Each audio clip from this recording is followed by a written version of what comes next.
My name is Katie Knickrum. I am going into my 14th year of homeschooling my children. I have 6 children. I have graduated 1, and I have obviously 5 left, ranging from 4th grade to 12th grade.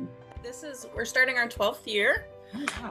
So I have an 11th grader, a 9th grader, and a preschooler.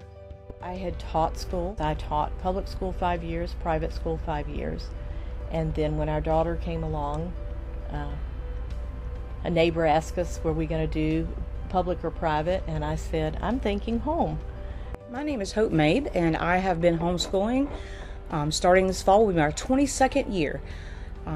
We have 4 children, and 3 are graduated, and I still have 1 left in high school. My name is Jennifer, and I have homeschooled for about 15 years. I have 2 young men who are now graduated and attending college currently.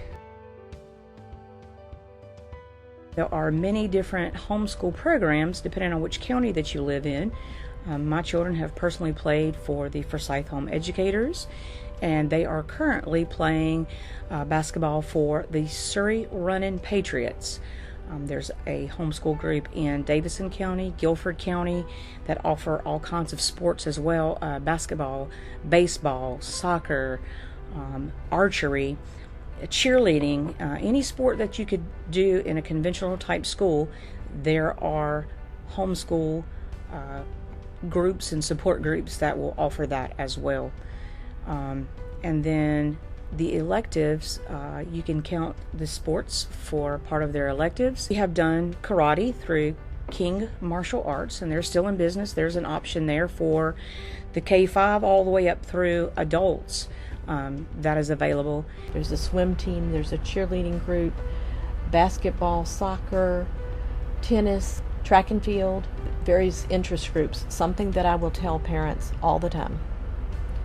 If there's something that your child has an interest in and you don't find a group that meets that need, start one.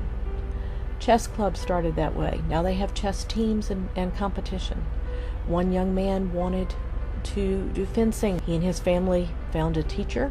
They set it up. It turned into intramural competition. One family I know wanted Legos. They wanted Lego Robotics Club. Another just wanted Legos for fun building. They started a Lego club. My oldest son had worked on a farm for some agricultural study. We have done some culinary classes. We have done art appreciation, music lessons that would count for your electives as well. And I just wanted to add that there are many, many things out there that can be used for the high schoolers for their electives and their interaction with other people as far as their sports and things like that. You can go to a co-op where several families go together and take turns teaching different subjects. One mother might be gifted in French, and she teaches French. I had a friend who had been a biology major. She did a lot of biology workshops, all kinds of different things. It's mind-boggling how many groups are out there. The thing for me that co-ops really provide is, number one, it's an ability to let the kids experience the classroom environment, because there's things in homeschool that it's just not going to be very effective, like public speaking. Labs is another example. My children have gotten to experience a lot, because of co-op. They've been able to participate in a bell choir, or they've been able to do wood carving and crocheting and art. I'm not buying art supplies. You don't want me teaching art. If you go on to nche.org, we are considered Region 3. The Piedmont is Region 3. And you will find a list of quite a few groups in the area, and there are a lot of them. There's Emma classes, Forsyth Home Educators. They also have classical conversations all over the area. Winston-Salem has Cornerstone Enrichment, STEM, Impact Classes is another one. There's the Twin City Co-op that happens over at the Y. There's Journey Homeschool Fellowship, that's over in Greensboro. A lot of people don't think about homeschoolers having band classes, but there are a couple of opportunities that you can look into. One is the High Point Homeschool Band. It's located in the High Point area, and the director is Dr. Renfro. It's a very good opportunity. Another opportunity, if you would like for your child to learn a band instrument, is they have free beginning band classes at Home Moravian Church in the basement on Tuesday evenings. They have a beginning band, and then they have 2 other advanced bands that they can kind of transition into. And it's not just for homeschoolers, that could actually be for parents. If there's an instrument that you've always wanted to learn, you can join your child and participate in this class. There's also community bands. If your child, let's say they were already in band classes and they have a pretty good awareness of how to play an instrument, there are community bands that you can get involved in. You can still use these opportunities as electives in your high school, as a band elective, and that's what we did. We used it as a concert band elective, which gave them 1 credit every year for concert band.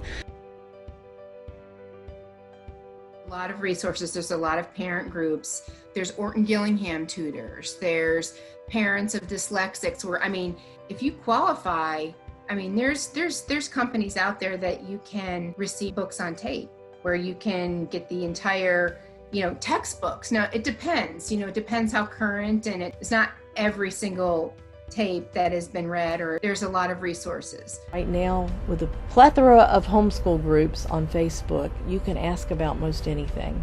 I will suggest give a little bit about you. I have a student who's 15 and has a learning disability. What curriculum would you suggest? Give an idea so people can help you with it. Same thing here. I would suggest finding support groups. I know Stokes has some, Surrey has some. Forsyth Home Educators, that's a Christian group. Some people don't want to find a Christian group. There's unschoolers group, there's secular groups. Just keep looking till you find a group you fit in. Find you a good support group. They have field trips and they have mom's night outs and all kinds of really amazing things in these support groups to help you as a homeschooling parent. One group that I am aware of is called High Point Home Educators, and they have some different classes and some different support opportunities for those that live in the High Point area. One group at Davidson County would be Central Carolina Home Educators, and these are groups that have support opportunities, they have resources, sometimes they have classes, field trips, all kind of opportunities for you as a homeschool if you live in those areas. In the Triangle Homeschool Resource Center, right now I have informational events mostly for parents and especially for new homeschoolers, people just starting out, to kind of help them get oriented to the whole world, find support from each other, and just kind of get to know the resources that North Carolina has to offer homeschoolers. So I do informational events, blog on the website, Facebook. I have some courses and classes.